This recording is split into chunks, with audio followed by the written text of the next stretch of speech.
Today we're going to talk about something that's fascinated me ever since I was a child. We're going to talk about out-of-body experiences and astral projection. An astral projection is when you willfully, theoretically, are able to separate your spiritual soul, for lack of a better word, from your body, step into the world as spirit and observe the world as spirit. Now, is there evidence for this? Turns out, plenty. Dean Radin says there are 4 things worthy of greater scientific scrutiny. The first is reincarnation, because there's so much evidence for this. The second is mind-body healing. The third, intuition. And the fourth, out-of-body experience, sometimes called OBEs, and astral projection. So I got interested in this when I was around 16 years old. I picked up a book on astral projection. I practiced the exercises in that book. I felt this wave go over my body, this vibration that started in my toes and then swept all the way up to my head. And then, following the guidelines in the book, I had to think of a location beyond my room. Now, maybe because I was a teenager, I didn't choose the Eiffel Tower or the Grand Canyon. I chose my garden. And all of a sudden, I felt myself shoot out of my body, go straight to the wall, and there I was in my garden. It was as if I was actually standing there. It was that clear, except I wasn't. And as soon as the thought occurred to me, what on earth happened to my body? Boom, I felt myself shoot back into my body.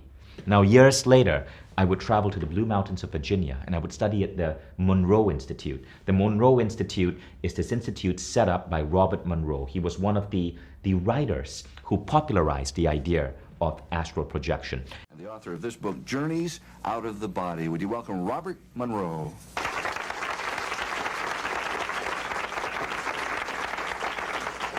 It is indeed a problem. How does one follow From body to out of body. What is an out of body experience?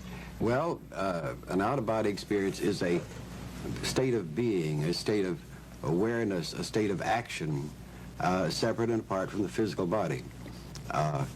About 25% of the population throughout the world, I guess, has this spontaneously take place that they're aware of at least once in their lifetime. Now, when I went to the Monroe Institute, I was shocked by the people I met there. These were not people who were into greater spirituality. These were astrophysicists trying to figure out how to astral project to explore other planets. These were military guys. I met a man from the military who was experimenting with astral projection as a tool for spying. It was unreal, the interest that has been generated by this practice. And so in today's episode on Mind Valley, I wanted to bring you one of the most remarkable teachers I've met. I experienced Jade for the first time about a year ago when I put her on stage at Mind Valley University, and she spoke about how to astral project.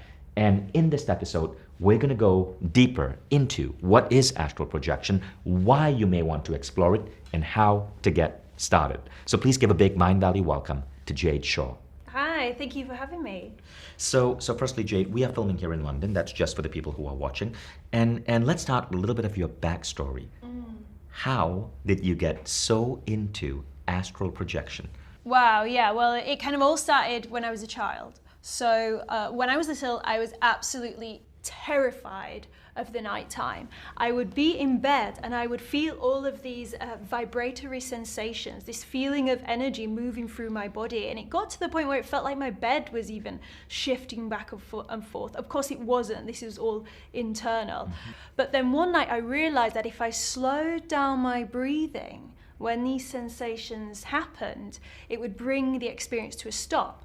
So that's what I did. Fast forward to the future, I'm now an adult, and I walk into a bookshop and I pick up Robert Monroe's Journeys Out of the Body. And I'm reading and I'm going, oh my gosh, he's talking about these intracranial sounds, these flurry of energy through the body, feeling of almost electric shock sensations, white light, colors, all of these things that I'd experienced as a child. So I thought, okay, I'm gonna give it a go. So I tried some techniques for about a month. Nothing was really happening. So I tried for a few more days, nothing. So I thought, maybe it's just a lucid dream. My background's in lucid dreaming, so I thought it sounds a bit similar on paper. Right. Probably just a lucid dream. However, one night, I got up to go to the loo and I came back in bed and I fell straight into the vibrational state. So I was lying in bed, I was awake but in an altered state, and I was feeling these sensations. So I thought, okay, stay calm, do an exit technique. So I decided to roll out of my physical body, and I thought to stand up, and immediately as I thought to stand up, I was standing in my room. So it's a thought responsive environment. So okay, I'm in my room, my body's on the bed, what should I do now? Like I'm in this space. And so I thought, okay, go out the window. So I went out the window, dropped down into the street, and I had this extra sensory perception. I could feel the sunbeams coming down from the left-hand side. I could sense the dew several meters away on the tiny blades of grass from several meters in the park. What should I do next? I know. Opened my energy arms and I called out to the world, take me to Nirvana, with a strong demand. But for the first time in the experience, it was out of my control. Some sort of unseen force seemed to pick me up above the trees, but before I got to the clouds, I passed through what seemed to be some sort of thin veil hanging in the sky. It felt like a giant sheet of static. And when I passed through, I lost this energy form. I was now just a floating point of perception, and there was no sense of space, no up, down, left, right. It felt like passing from water to air, and I was in this huge, massive tunnel that filled the entirety of my perception. And at the end, there was a white light, and I was gravitating towards it. I floated halfway down, and what happens when you feel fear in an out-of-body experience? Back to my physical body. Wow. And I woke up in bed, I sat up with a bolt, and I was looking at my arms because I had static on my arms, which is the only time that's happened in my out-of-body experiences actually with that one. And at that point in my life, I was about to receive a 3-year investment from a national governing program for a project in my dance company. And we've been working towards this for 4 years. So we've been working towards this funding. And I turned around to them, I said, thank you, but no thank you. I'm not going to take the funding because I couldn't go on doing the same work knowing what I knew now. So this led to me doing my master's degree in transpersonal psychology, which is the study of consciousness, spirituality, and psychology. So I looked at, for my research, the transformative effects. So if someone has an OBE, how does it impact their life? How does it show up? How does it change things or not? And so yes. That is wild. Now, I take it you can regularly have an out-of-body experience. You can regularly choose to astral project. Yeah, so I can, not always. Sometimes it depends on my level of awareness and how I've been feeling in the day and stuff. How many times a month do you do it? Hard times. If I'm being very good and I'm practicing, I can do it almost at will every time. So maybe if I do it once a week, I'll have one once a week. So before we come to why learn this, right? Yeah. What was the craziest experience you had in an OBE? Because I remember reading Robert Monroe's books, Yeah. Journeys Out of the Body. These were classic books. Robert Monroe was a regular astral projector. He ran a string of radio stations, I believe, in the northeast part of the United States. And what happened was he was experimenting with different sounds, and he found that there was a particular sound that would trigger him to have these OBEs. So he wrote a series of books. They are remarkable. We were and are professional sound people. In other words, sound was our business, the production of sound in various ways. So we turned to sound quite naturally in order to do these things. First of all, in order to find out how we could begin to control the out-of-body experience, we began to use sound. Sound to affect consciousness. We soon learned that by using known brainwave frequencies and converting them into what sound amplitudes, now not frequency but sound amplitudes, we were able to induce sleep very easily and to stay awake very easily. And that was the beginning. Those are categories of consciousness. That is what got me into it, and I think that's what made you realize that you had these capabilities as well. But what was the wildest thing you experienced? Well, I'll kind of share one with an added fara out of it on. Okay. So one that many people have, and it's often the most astounding, one of the most ones filled with awe. And it may sound simple, but the experience of it is profound, which is an experience of the universe. So I was sucked out of my body one time, because sometimes you can kind of be taken. It's not always willful. And I was shooting into the universe, and I was going out of my body, out through the house, out past the trees, out through the sky. And it was like that scene, I don't know if you've seen it in Doctor Strange movie, where he's going out and he's kind of, it's like a rocket on a roller coaster. Yes. His face is going back, whoa, whoa, whoa, whoa, whoa, whoa, whoa. Supersonic speed. And I go past the Earth's crust, but as soon as I hit space, it seems like I'm slowing down, but I know I'm still going at supersonic speed. A bit like when you're in a plane, it feels like you're not moving, but you're going super fast. And it's not a kind of mystical, a kind of stereotypical view of space. It's space as it is, a huge, giant, infinite, black mass of hugeness with stars in the distance. And I remember I passed through a meteor shower, and there was these huge, I call them like sleeping giants. These rocks would just roll past me, and I was just felt so tiny and insignificant against these huge giants. And it was like, whoa, this is so crazy. And then I went even further, and something was pulling me, so I was out of control. So I was going with it, because it's important to surrender and go with it. And this is maybe the slightly crazier end. And so I start to slow down after going at this ferocious speed. And I slow down in front of a civilization. And this is clever, right? So this civilization is built into a meteorite. So they've harnessed the meteorite and the rock in space to inbuild their civilization, so it can be transportable and move around to different places. And you know when you look up at a plane and you see the tiny little windows from a distance? That's what it looked like. There's these tiny little windows within this huge meteorite, this like ancient civilization. So now I'm curious, did you explore this civilization? Did you see what these beings look like? I didn't. What I saw was kind of smaller versions of the meteorites that were moving like ships. So there were smaller versions that were transported ships, but I didn't have an engagement with the beings, or who knows, maybe it was humans, or for aliens, who knows.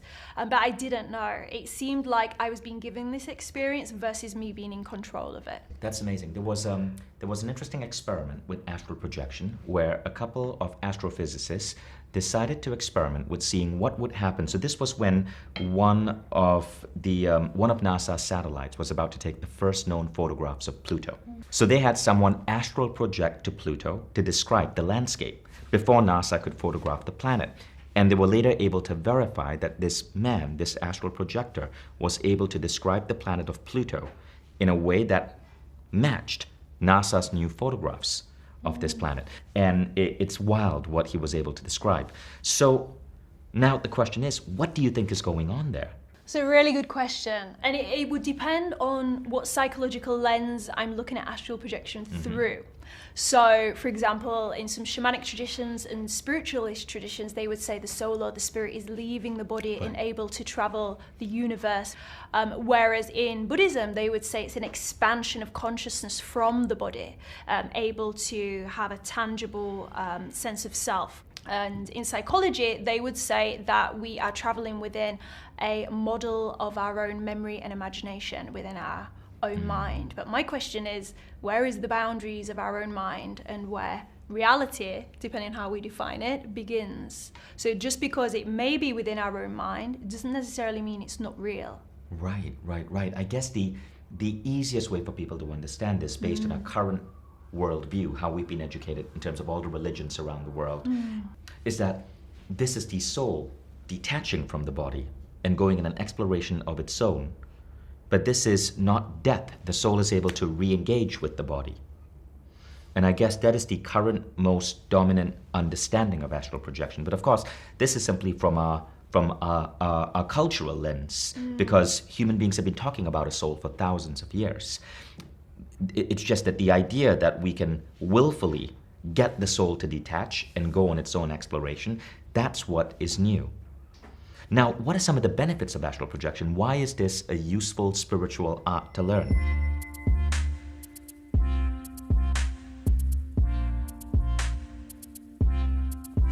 benefits from astral projection are we can have an out-of-body experience and we can have an intention and a motivation. An intention is something we choose to do, and our motivation is why are we doing it. So if we're going to go to the shop and buy bread, it would be to feed our family.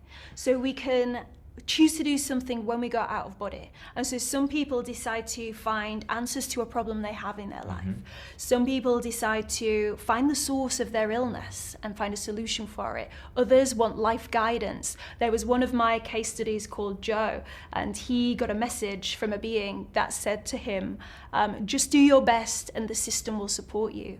And he said that that information he got given has been the guideline, the foundation to everything in his life. We can also use it for healing grief, releasing fears and overcoming limitations. And I think healing grief's one of the most benefits that we can have, because it seems like we can contact potentially someone who has passed over and has left us in our life. And one of my case studies called Kate did this exact thing. She was able to have an encounter with her dead dad. And she did. She met up with him and she said, you know what, Jade, it wasn't anything extraordinary. It wasn't anything magical. It was a really real, ordinary, everyday engagement I would have had with him in real life. Wow. And she said, you know, I don't know whether it was really him or whether it was a part of my own mind, but one thing I do know is that when I came back from that experience, the actual physiology of my body, my cells just changed. She said that heavy guilt of feeling just went. And she says, I just had this sense that everything is going to be okay. Everything is going to be okay. And so that really helps with her grief and closing. Now I know concepts like lucid dreaming can be used for healing, for transformation, for getting insights and answers. Is astral projection as effective as lucid dreaming? Well, there's actually a study to say that, by Samantha Treasure, to say that the encounters, particularly with the beings or the people in out-of-body experience, are more impactful than those in a lucid dream. I see. The reason this is because lucid dreamers typically accept that they're dreaming. Oh wow, I'm in my own dream, I'm dreaming. Whereas someone who has an out-of-body experience will say, this is not a dream. This is real. In fact, one of the most commonly reported phrases is, this is realer than real, realer than reality. Wow. So what do you mean by realer than real? Well, it depends on your definition of real, right? But they feel that it felt much more real than our everyday reality. But there's also a couple of features that I'll give you an example of. So if I was in a lucid dream, I would come out generally into wherever I am in the dream, a marketplace, a school, a mall. So I would come out in that place and realize I'm dreaming. If I'm having an out-of-body experience, I would generally come out into the same environment that my body is, usually the bedroom, right? And then once we are out in these places, with an OBE, you can't affect the environment. But with a lucid dream, you can. So if I was lucid right now, I could go, beach behind me now. I could turn around and go have a walk on the beach, jump into the sea. With an out-of-body experience, you can't directly influence the environment. Right. It's very different. You're there, but just out of your body. Now, you mentioned beings. What type of beings do you encounter in an out-of-body experience? There's a varied amount of different beings that we can come into contact with. Some people have experience of meeting other humans, so they're friends. In fact, my friend Todd Akamesis met his son, and he had a shared out-of-body experience with his son when they came back from that. We can also seem to encounter kind of deities or divine beings. In fact, one of my case studies had an encounter with what she thought was an angel, and it actually said to her, you are a wonderful mother. You are a wonderful mother. And she didn't know why it was saying this, but she felt the presence and she felt the power, and she felt that it was important that she received this message. The next day, she had a miscarriage. And she said that experience helped her to really accept the miscarriage. And she'd had that message just before it had happened. So that's an example of meeting like a deity or some sort of angelic being. That sounds incredible. This is something I cannot wait to experience. I'm teaching myself lucid dreaming first, and then hopefully to astral projection. But I want to do it again. I've had a couple of experiences, but I've not been able to control it. Now, let's go into how. How do we start? with astral projection? Is this something that just a few lucky people have access to, or can you train yourself to be able to do this? Everybody can have an out-of-body experience. Everybody can train astral projection. It is a human experience. And I want to give an example of this. So anthropologist Dean Shields, he went out and he studied 60 cultures around the world. Of those 60 cultures, 90% said, yes, we've experienced an out-of-body experience. 46% of those said, we actually have a practice for this. So this is found regardless of your belief system. Wow. Exactly, right? Regardless of your belief system, your religious background, anyone can have this experience. 40% of those cultures had 46% of those said, we have a practice for this. So it's actually forms of extraordinary experiences like this within altered states are actually institutionalized in a lot of other cultures, meaning that it's actually seen as normal. This is normal, normal ways of knowing, which we don't have this. Why don't we have this in the West anymore? Stephen Kotler said that indigenous cultures have learned to look at the world through polyphasic brainwaves, polyphasic states of mind. This means that they don't just live in the world in the waking state. They live in the world in the alpha level, the theta level, in altered states of mind. It's part of their way of functioning. But in the Western world, we've said that the only reality is the waking reality.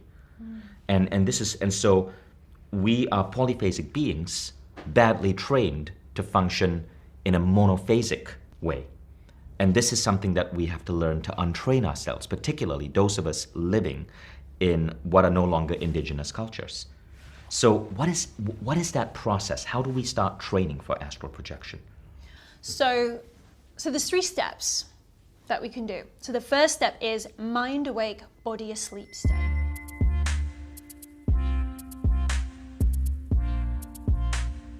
We want our mind to be awake and aware, but our body to be completely asleep and relaxed. There's numerous ways we can do this. I think the easiest is through what's called the hypnagogic state when we're falling asleep, and the hypnopompic state when we're coming out of sleep. Because we sleep for a third of our lives, so we may as well use it to transform our world, right? And we have 2 chances every day to do this. So harnessing these sleep states. So we want to remain conscious and aware as we are dropping into sleep. So we can do this through mindfulness of dream and sleep, through meditations. So one of the techniques I use to get deeply relaxed is tensing each part, each muscle of my body. This can be helped to get into the state very quickly. So tensing the feet, legs, knees, thighs, all the way up, face, scalp, tensing all together, completely relax. The second one that can help drop asleep quite quickly is the 4-7-8 breath. In fact, this is scientifically proven to apparently send you asleep in 5 minutes. But we don't want to fall asleep. We want to be on the cusp of sleep. So 4-7-8 breath is breathing in for 4, 2, 3, 4, holding for 7, 2, 3, 4, 5, 6, 7, and then releasing slowly, long exhale for 8 counts. So you breathe in for 4 counts, you hold for 7, and you exhale in 8, and it helps you sleep. But you want to do it to make your body sleep, but keep your mind awake. Exactly. And I mean, what you mean by body sleep is those sensations where you can't feel your body. Yes. So that would be perfect circumstances. Total body dissolution. You can't Okay, feel so that's step 1. Step 1. Step 2 is bringing on the vibrational state.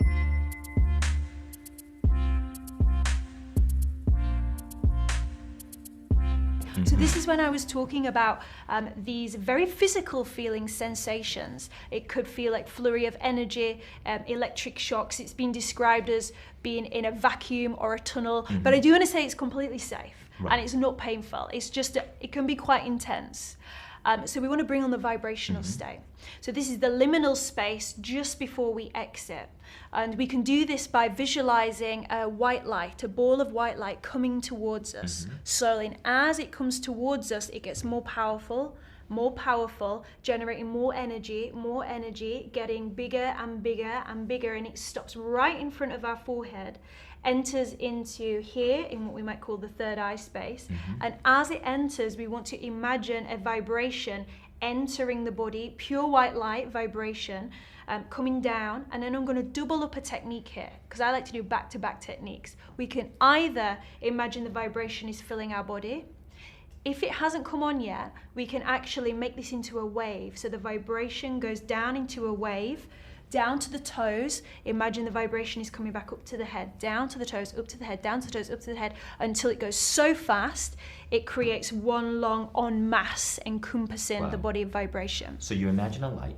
You imagine the light coming closer and closer and closer, and as it enters your head, it enters your head in your third eye, you imagine this vibration moving all the way down to your body, back up and down. How long does that take, and how many times do you visualize it?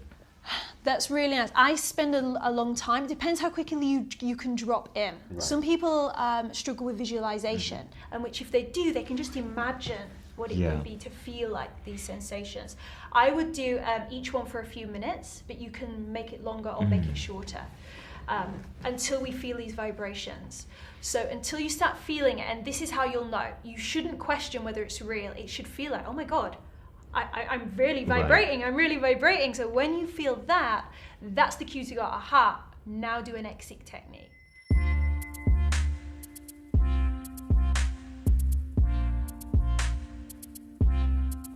It's not even imagining at this point. You go to roll out of your body and you feel the sensation of pulling and shifting out of the physical body. And we want to do this. We can kind of imagine it, but it should feel like it's really happening. And when you roll out, you want to then stand up wherever you are. Because you can come out and you can drop down to the floor, or you can float out. Most people assume that they just float out of their body. You can actually sink backwards, or you can roll out to the side. Wow. Yeah. That's phenomenal. So when I learned this, I had to imagine my left toe vibrating, move those vibrations to all my toes, then my right toe, move that to all my toes, then bring it up to my feet, my ankles, my calves, my knees, my thighs, all the way up to the top of my head. And as soon as I felt the top of my head vibrating, that's when I would think about where I wanted to project to. So I guess it was it was a shorter form of the technique. I'd only worked the first time. I guess the second and the third time I tried, I was too spooked for it to succeed. But I like your technique better because you've broken it down into steps. So step one is to get your entire body relaxed, but to keep your mind awake. Step two is to feel the vibrations. Step three is to roll, to unstick your soul from your body. And then you have a thought in your head of what you want to see or what place you want to visit. So it's good to have an intention once we've exited out of the body. Otherwise we can just end up wandering around the house or in the garden. And it's like, why don't you go to visit a past life? Why don't you go to make a command to see what step you should next take in your career and see where that takes you, or to visit outer space, or go to see a friend at the other side of the world. We've just had lockdown, COVID. Right. I was teaching my course and people were coming on my courses in order to go and visit their friends and family at the other side of the world, astral projecting. So they might have been in lockdown physically, but spiritually they weren't in lockdown, they were out. That's amazing. So visiting a past life, how does that work? Have you done it? So when you go out of body, time goes weird. Time and space are not experienced in the same way. So you can visit environments directly like this. It's clear that I'm in one place, right? Then you can have overlaps of perception. So I could be out of my body in this room, but then I might have an overlay of a second perception over the top. So I might see another being in the corner and see objective reality at the same time. Or I might be in this space and this building might be Victorian. So you can have overlaps of objective reality and subjective reality. And here's where it gets weird. You can have intersubjective consensus realities where other humans and beings that are resonating on the same frequency of you tap into each other and you enter a co-created reality together. That's really cool. Within this space? Within what this is a space. co-created reality? Well, this is a big question, and to be honest, that's probably past my education. I'm still figuring that out myself. But it seems to be, and Monroe talks about this, an example of this is the park, where it seems that cross-culturally people seem to enter the park, which is like a transitory station for beings to enter into and have connections. So this would be a consensus, non-physical reality, but feels very physical. So this is really interesting. So in Robert Monroe's work, he explores all of these areas and he gives them names. He gives them names to avoid cultural stories, right? So he described this area called the park, which is a place, it's a beautiful park, and it's a place where apparently souls go to wait before going on to heaven. And so I took a class, and this was 2003, somewhere in Michigan. And I remember we were listening to these sounds developed by the Monroe Institute, and I felt myself leave my body, and I was in this park. Now, what was interesting is, as I walked through this park, I came across a bridge, and this being came to me. And he was a perfectly normal man, except that rather than a human face, he had a giant smiley face, like an emoticon as a face. And we had a conversation, and I asked him what his name was, and he said, "My name is Ed." So I thought, okay, interesting. I'm probably making this all up. Now, when that session ended and we gathered around the table to discuss our experiences, the instructor said, "So how many of you here met Ed?" And I was asking myself, did I tell him I met an Ed? But no, I hadn't. The name didn't seem remarkable to me. No one ever shared it. And several people raised their hands. We had all met this entity called Ed in this location called the park. And I just thought that was fascinating. So that would be a shared consensus reality. Right. So let me ask this before we wrap up. Jade, what about fears? What about people who have fears before they go into this three-step approach? So with fears, I do want to say it is completely safe. And we will meet aspects of ourselves in the out-of-body experience. And this is a unique opportunity to integrate and release and heal wherever these fears come from. And I think this is one of the most healing benefits of astral projection. So if you have fears, yes! Great, amazing. It means that we can work on releasing them. And when we release the fears in the astral projection state, it is said that it follows through and it trickles down into this That's reality amazing. here. That's amazing.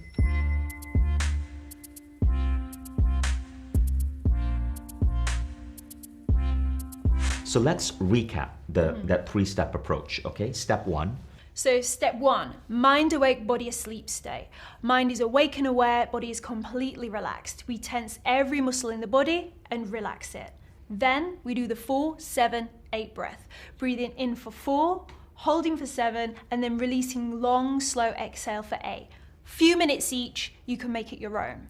Number 2 is the vibrational state. So imagining a ball of white light coming towards you, getting more powerful, more potent with energy. It gets to your forehead, enters your forehead, third eye space, and floods pure white light down through your body that vibrates. So this potent energy is vibrating.